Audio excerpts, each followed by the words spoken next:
सबको राधे राधे, जय श्री कृष्णा। मकर संक्रांति पे सुनने वाली कीड़ी नंगरी की कहानी लेके आई हूँ। तो कहानी इस प्रकार है।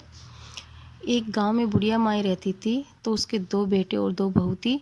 बुढ़िया माई भगवान श्री हरि विष्णु की परम भक्त थी। अपना जीवन दान पुण्य कार्यों में लगी रहती थी, परंतु बुढ़िया माई कभी भी मंदिर और सत्संग नहीं गई। वह तीर्थ स्थानों पर भी नहीं जाती थी। एक बार गांव में भागवत कथा हो रही थी। बेटे ने कहा, माँ, आप सारा दिन घर में रहती हो, आप मंदिर में भागवत कथा सुनने क्यों नहीं जाती? बुढ़िया माई बेटे का मन रखने के लिए कह दिया कि आज जाऊंगी, परंतु नहीं गई। ऐसा करते करते 6 दिन निकल गए। बुढ़िया माई के बेटे ने कहा, माँ, आज अंतिम दिन है, आज तो कथा सुनने आपको जाना ही पड़ेगा। सारा दिन घर का काम करके बुढ़िया माई ने जाते जाते इतनी देर कर दी कि अंतिम दिन की भागवत कथा भी समाप्त हो गई। भगवान श्री हरि विष्णु सन्यासी का रूप धारण करके बुढ़िया माई के पास आए और बोले, बुढ़िया माई, तुम कहाँ जा रही हो? बुढ़िया माई ने कहा कि मैं भागवत कथा सुनने जा रही हूँ। तब सन्यासी रूप धारण भगवान श्री हरि विष्णु ने कहा कि अब इतनी देर हो गई, क्या करेगी वहां पे जाकर? वहां तो कथा भी समाप्त हो गई है। तब बुढ़िया माई ने कहा कि अब घर से निकली हूँ तो जाकर ही आऊंगी। तब सन्यासी रूप धारण भगवान श्री हरि विष्णु ने कहा कि अब कथा समाप्त हो गई, भक्त लोग भी अपने अपने घर चले गए, अब तुम वहां से क्या लाओगी? तो बुढ़िया माई बोली, कुछ नहीं तो वहां की एक ईंट ही उठा लाऊंगी। तो सन्यासी रूपधारी भगवान श्री हरि विष्णु ने कहा कि तुम वहां से मिट्टी की ईंट लाओगी, इसके बदले में मैं तुम्हें सोने की ईंट दे देता हूँ। बुढ़िया माई ने ईंट ले ली और घर की तरफ चल दी और विचार करने लगी कि यदि यह ईंट मेरे घर लेके जाऊंगी तो बेटे बहू झगड़ा करेंगे, इसलिए घर के आंगन के बाहर ही बुढ़िया माई ने वह ईंट जमीन में गाड़ दी। परंतु अब बुढ़िया माई का ध्यान उस ईंट पर रहने लगा। खाने पीना, घर के काम करना, ये सब बुढ़िया माई का ध्यान भटका रहे थे और बुढ़िया माई अपना पूरा ध्यान सोने की ईंट पे लगाए रखती। बेटे बहू ने पूछा, माँ, पूरे दिन घर के आंगन में क्या करती रहती हो? बुढ़िया माई ने कहा, मैं आने जाने वालों को देखती रहती हूँ कि एक दिन बुढ़िया माई मर गई। यमराज के दूत बुढ़िया माई को लेने गए।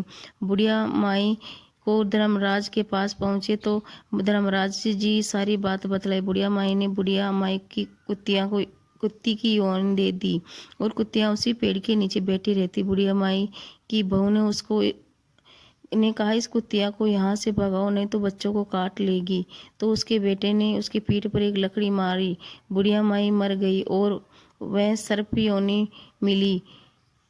आंगन में सर्प को देखकर बेटे बहू ने किसी को काट न जाए इसी डर से मार दिया और बुढ़िया माई मरकर धर्मराज जी के पास पहुंची। बुढ़िया माई कीड़ी का रूप धारण करके उस आंगन में कीड़ी नंगरा बना लिया। आंगन में कीड़ी नंगरा हो गया। घर वाले बहुत परेशान हो गए। घर वाले भोजन भी नहीं बना पा रहे थे। मन ही मन होने का स्मरण करने लगे। तब भगवान श्री हरि विष्णु सन्यासी का रूप धारण करके आए और बोले, कुछ खाने को दे दो।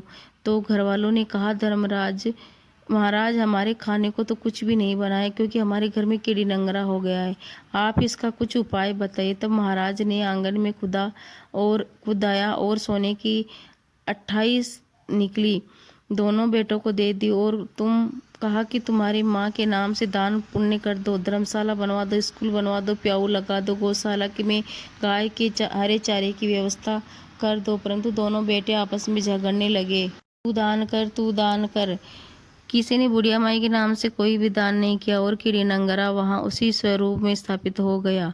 कुछ दिन बाद सन्यासी वापस आए और बुढ़िया माई के बेटों ने भगवान स्वरूपधारी सन्यासी महाराज से कहा कि हमारी घर की हालत वैसी की वैसी, कीड़ी नंगरा तो वैसे का वैसा ही है। तब साधु रूपधारी सन्यासी महाराज ने वहां एक सोने की ईंट के टुकड़े लाओ और उन्हें बेचकर उनके जो भी धन मिले उससे तुम्हारी माँ के नाम से दान पुण्य कर दो। इस कीड़ी नंगरा पर शक्कर और आटा डालो।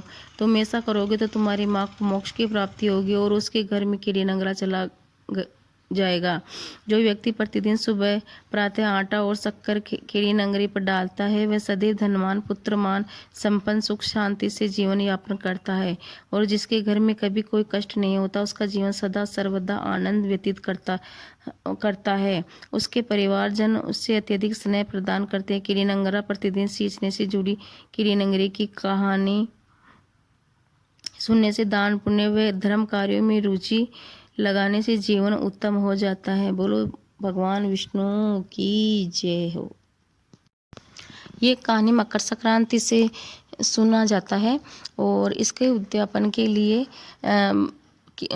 मकर संक्रांति को आटे के 3 लड्डू बनाए जाते हैं, जिसमें एक लड्डू गाय को दिया जाता है, एक लड्डू खीरी नंगरी में दबा दिया जाता है और एक लड्डू खुद ग्रहण करते हैं। जो कहानी सुनते हैं, नियम उठाते हैं, वो एक लड्डू खुद ग्रहण करते हैं और इस तरह खीरी नंगरी का उद्यापन हो जाता है।